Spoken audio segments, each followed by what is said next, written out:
He thought humiliating a quiet schoolteacher in open court would remind the entire town who held the power, but Judge Nathaniel Crawford had no idea the woman standing before him was about to dismantle his career piece by piece. The heavy oak doors of the Hamilton County Courthouse swung open with a low echo as Claire Bennett stepped inside, clutching a worn leather folder against her chest. Her beige cardigan looked almost out of place beneath the towering marble columns and bronze courtroom plaques that carried the names of powerful judges dating back nearly 80 years.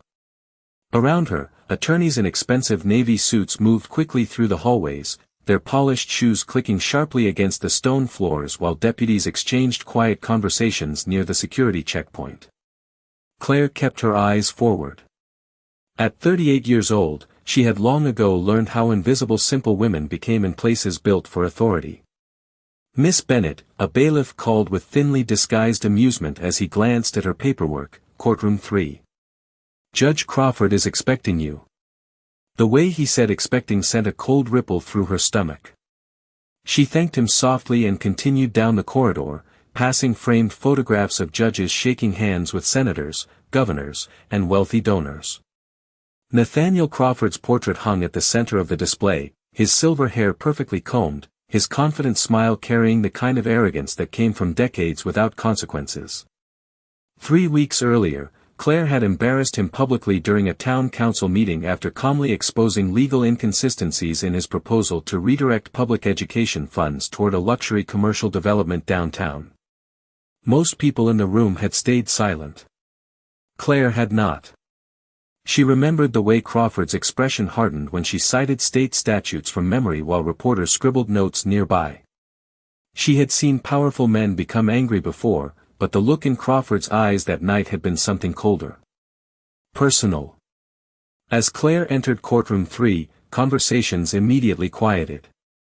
Several attorneys glanced toward her simple clothes before exchanging knowing smirks.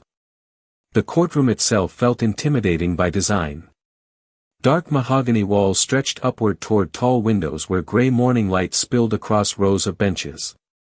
The state flag stood motionless beside the elevated judge's bench like a warning. Claire moved carefully toward the defense table, aware of every stare following her. Near the front row, a reporter whispered something to another journalist while looking directly at her. "That's the teacher," someone muttered. "The one from the council meeting." Claire placed her folder down slowly and sat without speaking. Her fingers tightened slightly when she noticed the official court summons again. Failure to appear. Obstruction. Contempt. Charges that made no sense no matter how many times she reread them. She had already paid the original traffic citation online weeks ago. Yet somehow the records now claimed she had ignored a mandatory hearing that never existed. The room buzzed softly with anticipation as the side door opened. Judge Nathaniel Crawford entered wearing black judicial robes that flowed behind him like theater curtains. Every person in the courtroom rose instantly. Crawford's expression remained calm, but when his eyes landed on Claire Bennett, a faint smile appeared at the corner of his mouth. Not warmth. Satisfaction. He settled into his chair slowly, adjusting papers on the bench before finally speaking. "Miss Bennett," he said smoothly, his deep voice filling the courtroom, "you should have stayed in your classroom." A few quiet chuckles spread through the gallery. Claire looked up at him steadily, saying nothing. Crawford leaned back comfortably, completely unaware that the quiet woman sitting alone beneath the courtroom lights had already started noticing every mistake he was making. Judge Nathaniel Crawford adjusted his reading glasses slowly while the courtroom settled into uneasy silence, clearly enjoying the tension hanging in the air like humidity before a summer storm. Claire Bennett remained seated at the defense table, her hands folded calmly atop the leather folder she had carried into court, though inside her mind every detail around her was already being catalogued with quiet precision. The deputy standing beside the jury box looked uncomfortable. The court clerk avoided eye contact entirely. Even the young prosecutor assigned to the hearing seemed uncertain why a minor administrative case had drawn so much attention.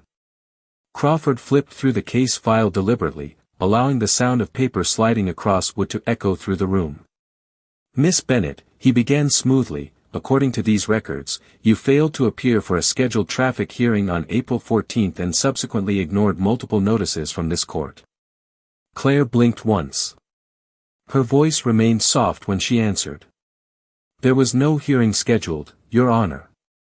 I paid the citation online within 48 hours. Crawford gave a patient smile usually reserved for children who did not understand the rules. That is not what the official court documents indicate. A few people in the gallery exchanged glances.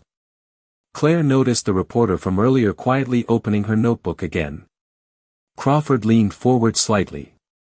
You seem to have difficulty understanding that legal procedures still apply even to public school teachers who enjoy lecturing elected officials during town meetings. Another ripple of restrained laughter moved through the courtroom. Claire felt heat rise slightly in her chest, but her expression did not change. She had spent years teaching teenagers how to remain composed under pressure. Emotional reactions only gave difficult people more power. Crawford continued speaking with the confidence of a man accustomed to absolute control. Frankly, Miss Bennett, respect for institutions appears to be a recurring issue with you. The courtroom fell quiet again. Claire slowly opened her folder and removed a printed payment confirmation. Your Honor, I brought the transaction receipt showing the citation was resolved on March 22 at 8:14 in the evening. Crawford barely glanced at the paper before waving dismissively toward the clerk. The court has already reviewed all relevant documentation. Claire's eyes shifted briefly toward the clerk seated below the bench. The young man looked pale beneath the fluorescent lights. His fingers moved nervously across the keyboard without actually typing anything. That was the first moment Claire felt something colder than anxiety settle into place. Instinct. The same instinct that once made law professors stop mid-lecture when she challenged legal arguments no one else noticed. Something about this room felt rehearsed. Manufactured. Crawford closed the file with dramatic finality. Given your failure to comply with court obligations, this matter could result in substantial penalties, including formal contempt findings that may affect your professional standing. The words landed exactly as intended. Several people in the audience looked toward Claire with sympathy while others watched with open curiosity. Crawford wanted humiliation. Public humiliation. Claire understood that now. What he did not understand was that she had spent years studying people exactly like him. Men who relied so heavily on authority that they stopped expecting resistance. Do you currently have legal representation? Crawford asked. Claire hesitated for half a second. No, Your Honor. A faint smile crossed his face again. That is unfortunate. The courtroom doors suddenly opened behind her as two late arriving attorneys entered quietly, carrying stacks of files beneath their arms. The brief interruption caused Crawford visible irritation. He disliked losing control of a room even for a moment. Claire noticed it instantly. Tiny cracks were already showing beneath the polished surface. Crawford straightened his robe and glanced toward the prosecutor. I believe the state is prepared to proceed. Before the prosecutor could answer, Claire spoke carefully. Your Honor, may I ask a procedural question? Crawford's expression hardened slightly. Briefly. Claire lifted her eyes toward the bench with calm politeness. If the original citation was paid before any hearing date existed, what legal basis established jurisdiction for this secondary contempt charge? The room went still. Even the prosecutor looked up sharply.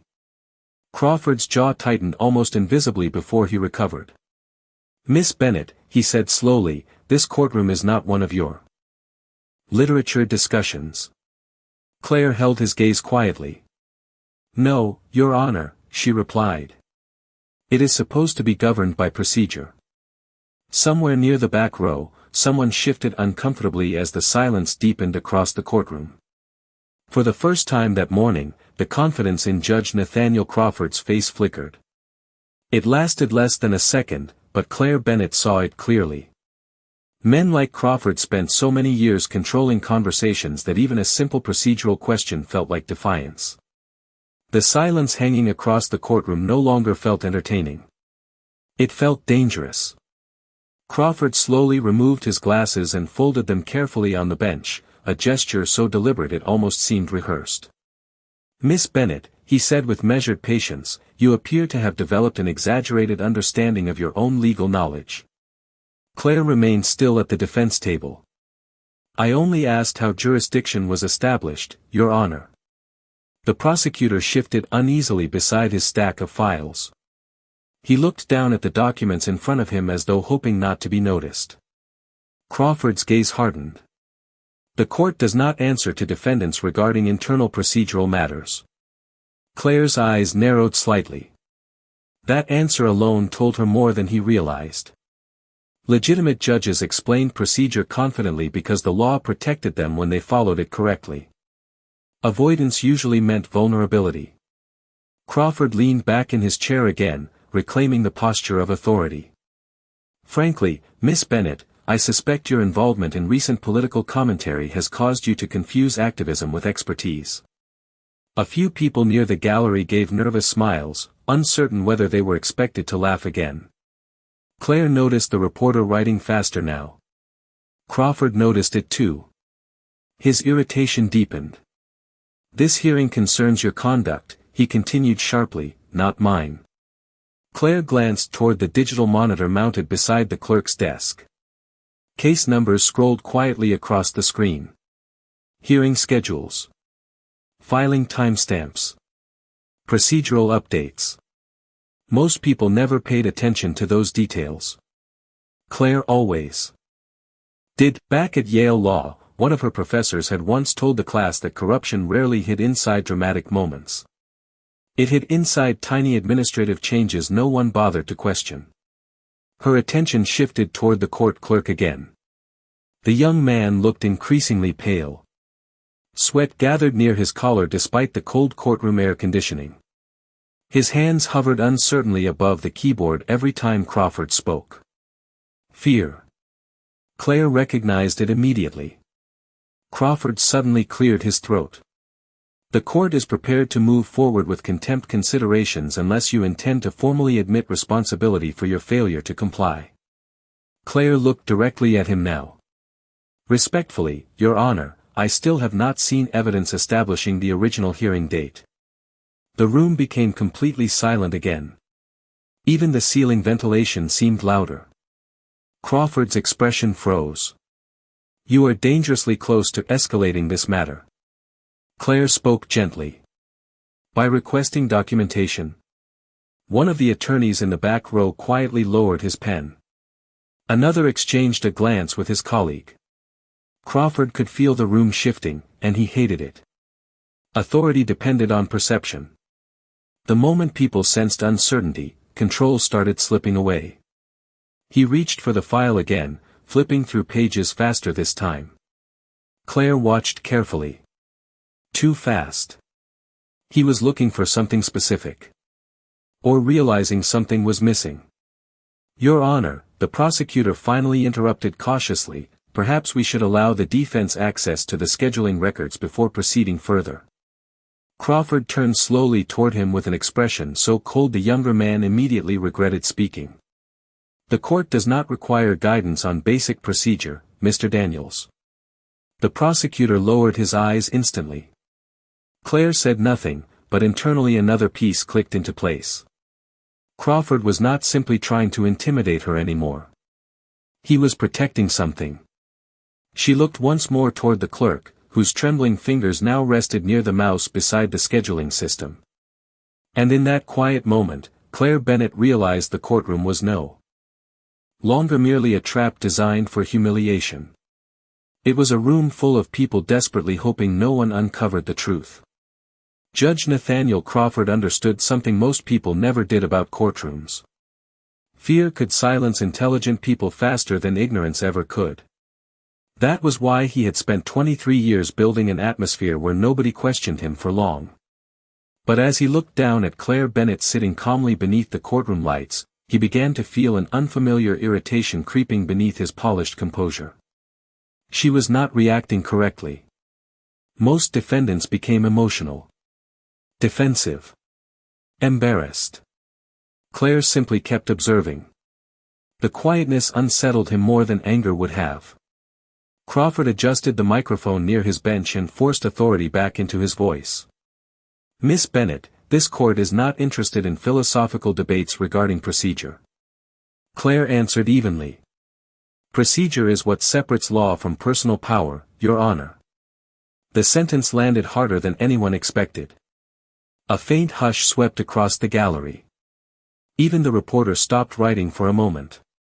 Crawford's jaw tightened. "Be careful," he warned quietly. "You are already in serious legal jeopardy." Claire lowered her eyes briefly toward the documents in front of her. "Then I would appreciate seeing the evidence supporting the charges." Crawford turned toward the clerk immediately. "Gerald, provide the defendant with the scheduling notice." The young clerk froze almost imperceptibly before reaching toward a stack of papers beside the keyboard. Claire noticed his hand trembling again. He shuffled through the documents too long for someone performing a routine task. Finally, he handed several pages to the bailiff, who carried them toward Claire. The moment the papers touched her hands, Claire understood why Gerald looked terrified. The formatting was inconsistent. Different font alignment. Timestamp spacing that did not match standard county templates. Small details most people would never notice. But Claire had spent years studying legal formatting during long nights at Yale Law while professors drilled procedural precision into exhausted students. Authentic court records were obsessively standardized. These documents were not. Claire read silently while Crawford watched her closely from above. "Do you recognize the hearing notice now?" he asked. Claire turned one page carefully. "Interesting." Crawford narrowed his eyes. "Excuse me." Claire lifted the document slightly. "The timestamp format on this notice uses the county system update introduced last month." The room grew still again. Gerald's face lost color instantly. Claire continued softly. "But according to this filing date, the notice supposedly originated nearly 3 months earlier." Crawford's expression hardened like stone. "Miss Bennet, unless you are now claiming expertise in administrative software systems." "No," Claire interrupted politely. "Only familiarity with consistency." Nobody moved. Nobody spoke. Even the prosecutor stared openly now. Crawford immediately leaned forward, voice sharper than before. "The court will not tolerate insinuations regarding official records." Claire looked directly at him for the first time since entering the courtroom. "Then perhaps the court should welcome verification."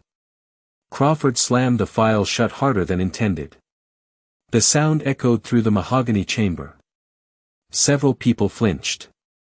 "Enough," he snapped. "This hearing is about your conduct, not clerical formatting." But the damage had already started. Claire could feel it happening around her. Tiny shifts in posture.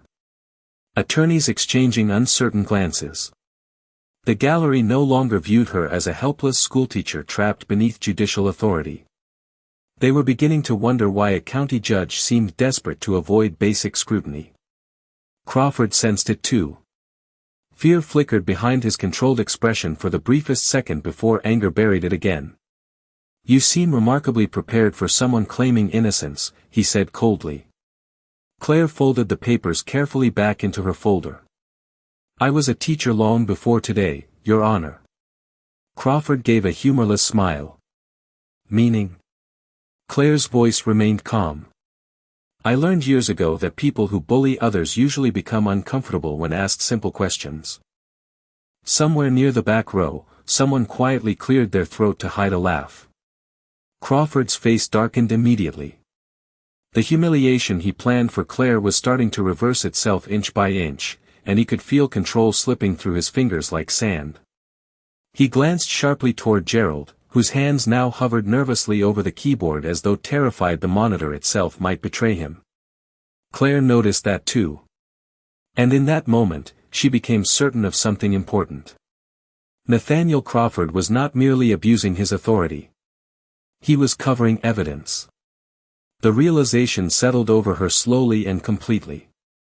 The trap he created for her had one fatal weakness. He assumed she would panic before she started paying attention. The atmosphere inside courtroom 3 had changed so gradually that most people could not identify the exact moment it happened. An hour earlier, Claire Bennett entered the room looking like an ordinary teacher overwhelmed by a powerful legal system. Now the same room watched her differently. Not because she raised her voice. Not because she performed theatrics. But because calm people become unsettling when authority fails to intimidate them. Judge Nathaniel Crawford sensed the shift more clearly than anyone. His confidence depended on controlling the emotional rhythm of every courtroom he entered. Fear. Pressure. Submission. Those were the patterns he understood. Claire refused to follow any of them.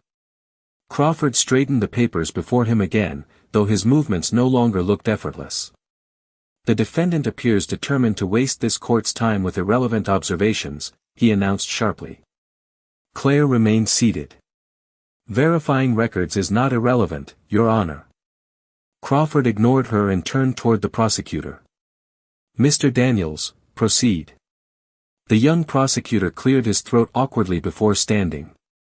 Your Honor, given the concerns raised regarding documentation timestamps, perhaps a brief continuance would allow administrative verification.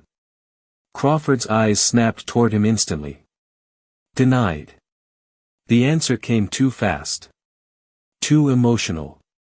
Several attorneys exchanged glances again. Claire noticed one older lawyer quietly remove his glasses while studying Crawford more carefully now. Experienced attorneys recognized panic when they saw it. Crawford leaned forward, gripping the edge of the bench. This court will not entertain conspiracy theories simply because Miss Bennett dislikes the consequences of her own actions. Claire spoke gently. Then authentic records should settle the matter quickly. The silence that followed felt heavy enough to touch. Crawford's expression darkened further. He turned sharply toward Gerald. Pull up the original hearing notice on the monitor. Gerald froze completely this time. Your Honor, Crawford's voice became colder. Now. The young clerk swallowed hard before turning toward the computer. His trembling hands moved across the keyboard while the courtroom monitor flickered softly beside him. Claire watched every second carefully. Years ago, one of her law professors used to tell students that truth often revealed itself through behavior long before evidence appeared. Nervous hands. Rushed decisions.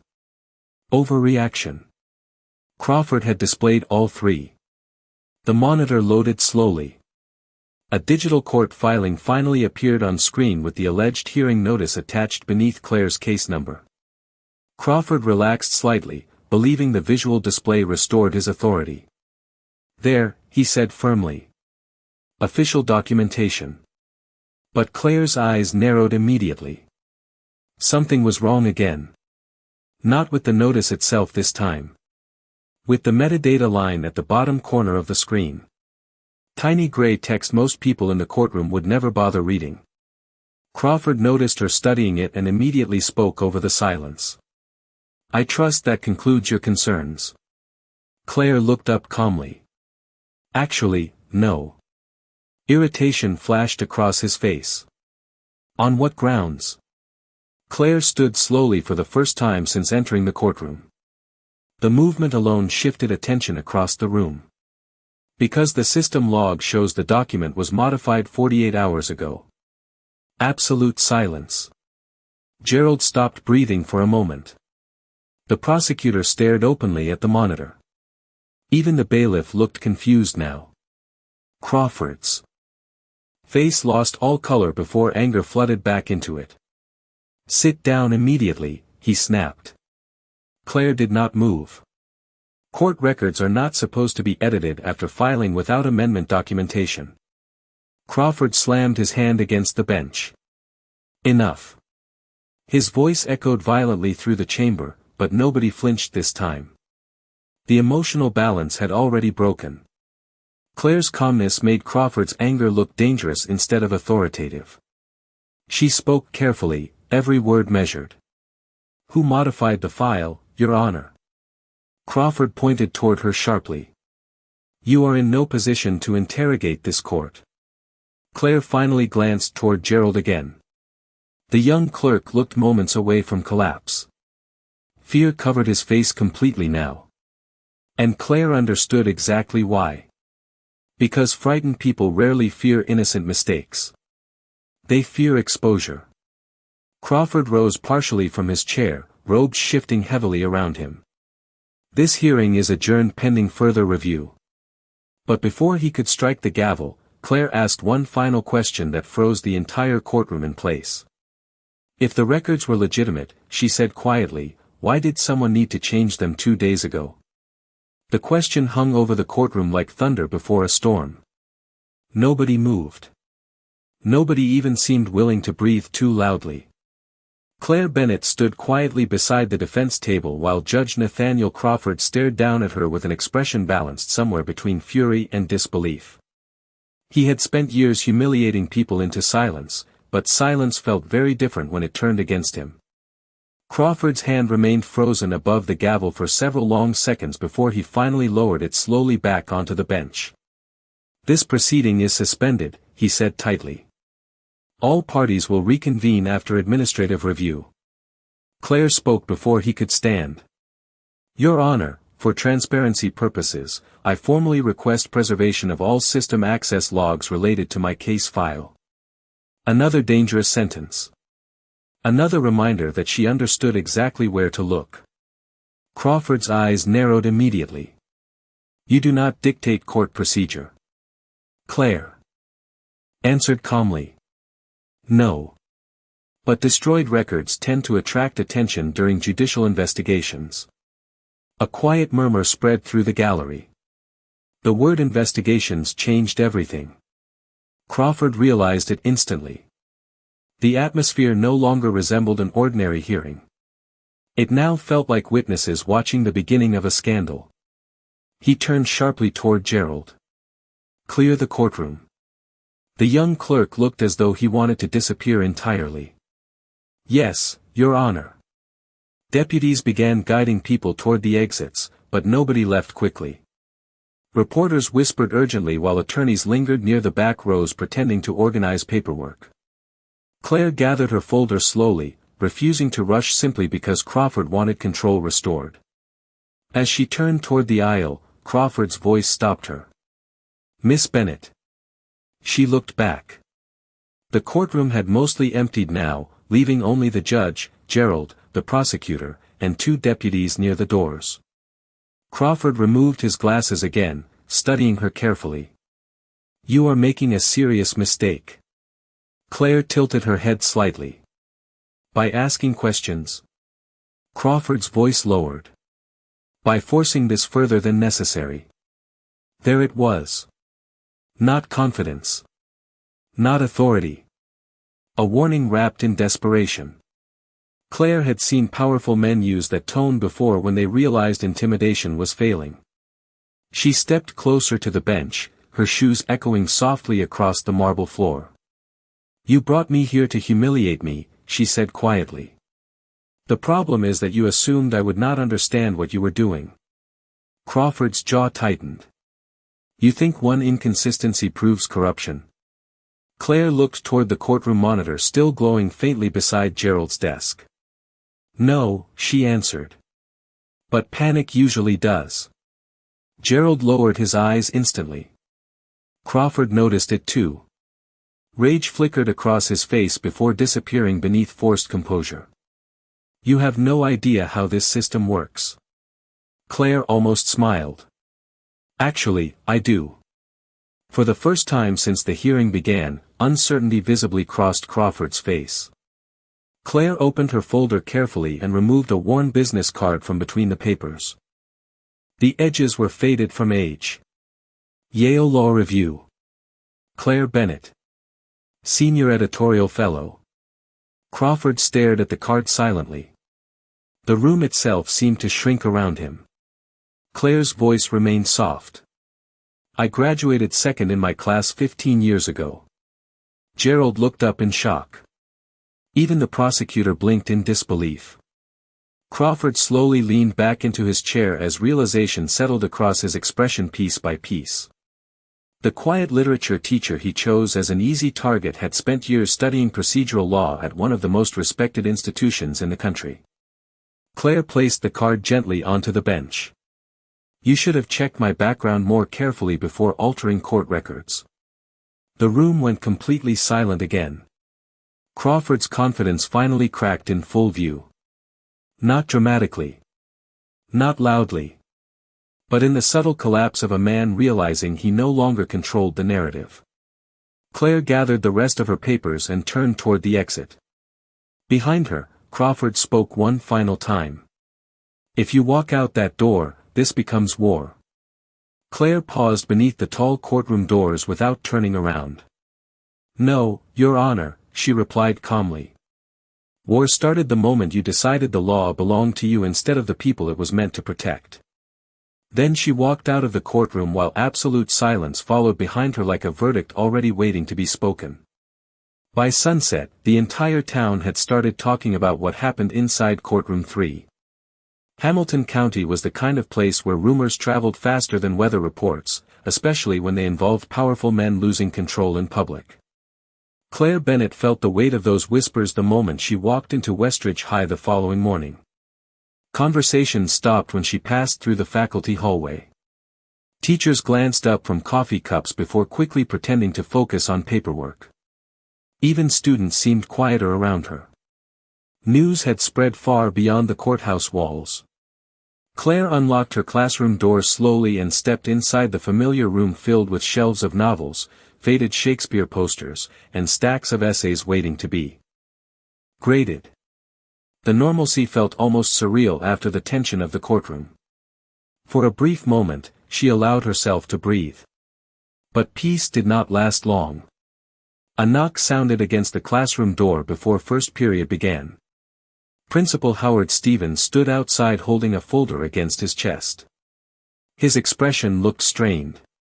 "Claire," he said carefully, "do you have a minute?" She already knew this was coming. Stevens stepped inside and closed the door behind him. "I received another call from the superintendent this morning." Claire folded her hands calmly atop her desk. "Let me guess. Judge Crawford is concerned about my professionalism again." Stevens exhaled heavily. "It is more complicated now." He lowered his voice. "The district is worried about public controversy involving faculty members." Claire almost smiled at the phrasing. Public controversy. Such polite language for intimidation. Stevens shifted uncomfortably. "They are discussing temporary administrative leave until the legal matter settles." The room became quiet except for the distant sound of students moving through hallways outside. Claire looked toward the classroom windows where pale autumn sunlight stretched across empty desks.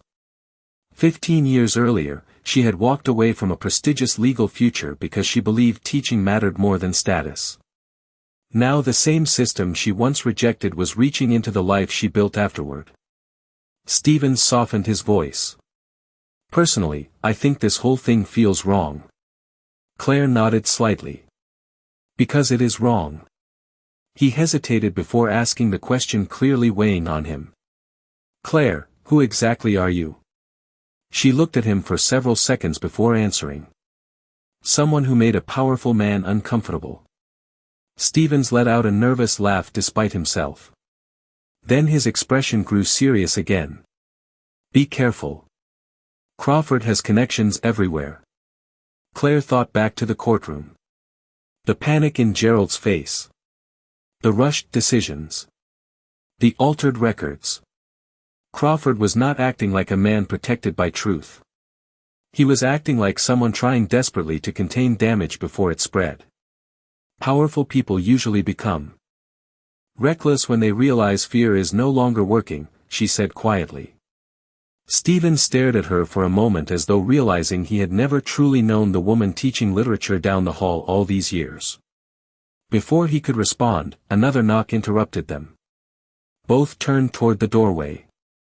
Gerald stood there pale and visibly shaken, still wearing the same wrinkled court clerk suit from the day before. The moment Claire saw him, she understood something important had happened.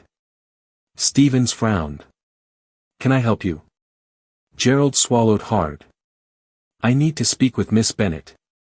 "Alone?" His voice trembled badly.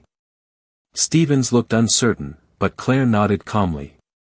Once the principal stepped outside, Gerald closed the classroom door behind him and immediately glanced toward the hallway windows as though afraid someone might be watching. Claire remained seated. "You came here instead of the courthouse," she observed softly. Gerald's face tightened.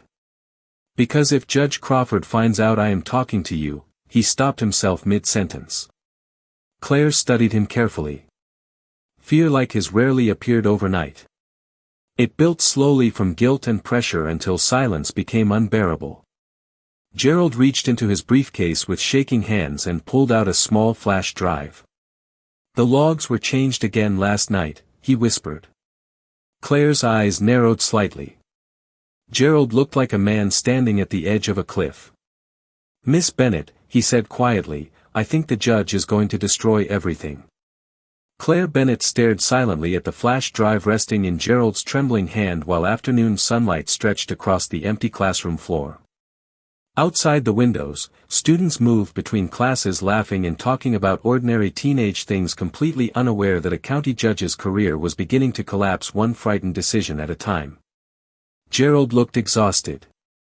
Dark circles hung beneath his eyes, and his hands shook so badly he nearly dropped the drive onto the desk. Claire finally reached forward and took it carefully. "What is this?" she asked quietly. Gerald glanced nervously toward the classroom door before answering. "System backups. Access. Logs. Internal edits. Everything." Claire's expression remained calm, but inside her pulse tightened. Gerald lowered his voice further. "Judge Crawford made me alter your records after the town council meeting." The room fell silent except for the ticking wall clock near the bookshelf. Gerald swallowed hard. "At first it was supposed to be small. Just enough to scare you. He said nobody would question court documents anyway." Claire looked down at the flash drive resting in her palm. Such a tiny object to carry the weight of someone's downfall. "And when the hearing started falling apart," she asked. Gerald laughed nervously without humor. He panicked. Claire could already imagine it clearly. Late-night courthouse offices. Rushed edits. Desperate phone calls. Powerful men often believed they could control systems forever because nobody challenged them long enough to expose the cracks. Gerald pulled nervously at his sleeves. "Last night he ordered me to purge the original logs entirely." Claire lifted her eyes toward him slowly. "Did you?" Gerald shook his head immediately. "I copied everything first." The fear in his face shifted slightly now. Not relief. Guilt. The kind that built quietly inside decent people after staying silent too long. Claire understood that expression better than most. Years ago, during her second year at Yale Law, one of her professors had said something she never forgot. "Corruption survives through ordinary people convincing themselves they are powerless." Gerald sat down heavily in one of the student desks. "You do not understand what he is capable of." Claire answered softly. "I think I do." Gerald looked toward the rows of empty chairs around them. "There are other cases too." Claire's eyes narrowed. "What do you mean?" Gerald hesitated before speaking. Dismissed violations suddenly reopened. Missing evidence timestamps. People pressured into plea agreements after procedural errors disappeared from the system. Claire felt something colder settle into her chest now. This was larger than personal revenge. Much larger. Crawford had not become reckless overnight. He had become comfortable. "Why come to me?" she asked quietly. Gerald looked directly at her for the first time. "Because you are the first person who ever pushed back." The words lingered heavily between them. Claire slowly inserted the flash drive into her laptop. Several encrypted folders appeared instantly across the screen. Access histories. Judicial edits. Administrative overrides. And then one file caught her attention immediately. User activity logs connected directly to Judge Nathaniel Crawford's secure credentials. Claire opened the file carefully. Timestamp after timestamp appeared across the screen. Midnight edits. Unauthorized modifications. Restricted file access. Gerald spoke softly beside her. Keep scrolling. Claire did. Then she saw it. April 19th. 2:14 in the morning. Crawford's judicial login accessing Claire Bennett's sealed case file directly before the fabricated contempt notice appeared in the system. Gerald covered his face with both hands. He said nobody would ever notice. Claire stared at the screen silently. The evidence was no longer circumstantial. It was devastating. Every instinct Crawford possessed had probably screamed at him to stop days ago, but arrogance had already carried him too far. Powerful people often mistook fear for loyalty until frightened people finally broke. Claire closed the laptop slowly. Has anyone else seen this? Gerald shook his head. No. Claire stood and walked toward the classroom window overlooking the parking lot below. Teachers loaded bags into their cars while buses lined the curb beneath the fading orange sky. Ordinary lives continuing peacefully outside the storm Crawford created himself. Gerald's voice trembled again behind her. What happens now? Claire remained quiet for several long seconds before answering. Now, she said softly, the truth gets entered into the record. 3 days later, courtroom 3 was more crowded than anyone in Hamilton County had ever seen. Reporters lined the back walls shoulder to shoulder while attorneys filled every bench whispering quietly beneath the glow of the courtroom chandeliers. The tension in the room felt heavier than before because everyone understood this hearing was no longer about a traffic citation. It was about whether a sitting judge had weaponized the legal system against a citizen who dared to challenge him publicly. Claire Bennett stood calmly at the defense table wearing the same beige cardigan she had worn the first day Crawford tried humiliating her. Across the room, Judge Nathaniel Crawford entered through the side chamber with noticeably less confidence than before. His face looked pale beneath the courtroom lights, and the sharp certainty that once defined his posture had faded into something tighter. Controlled. Defensive. The state judicial oversight attorney sat near the prosecution table now, quietly reviewing documents while 2 investigators observed from the front row. Crawford noticed them immediately. Claire noticed his reaction. Fear always looked different on powerful people. Sometimes it arrived as anger. Sometimes silence. Crawford settled into his chair slowly. Proceed, he said flatly. Claire stood without hesitation. The courtroom became completely silent. Your Honor, she began calmly, I would like to submit digital evidence regarding unauthorized modifications to my case file. Crawford's jaw tightened instantly. Miss Bennett, this is highly irregular. Claire placed the flash drive onto the evidence table carefully. So is altering sealed court records at 2:14 in the morning. A ripple spread across the courtroom. Crawford leaned forward sharply. That accusation is unsupported. Claire turned toward the courtroom monitor. Then perhaps the system logs should speak for themselves. One of the investigators connected the drive to the court display system while every eye in the room fixed on the screen. File histories appeared one after another. Unauthorized edits. Timestamp modifications. Administrative overrides attached directly to judicial credentials. The silence deepened with every passing second. Crawford's face slowly drained of color as the evidence unfolded publicly in front of reporters, attorneys, investigators, and courthouse staff. Claire spoke with the same calm tone she used while teaching literature to high school students. These records show repeated modifications to active case files. Outside procedural authorization. The oversight attorney adjusted her glasses while studying the screen closely. Gerald sat near the witness area looking physically ill. Claire continued. This entry specifically documents direct access to my sealed file less than 12 hours before fabricated contempt notices were generated. Crawford finally slammed his hand against the bench. This is manipulation. But his voice no longer carried authority. Only desperation. Claire looked directly at him. Then why do the edits originate from your judicial login credentials? Absolute silence.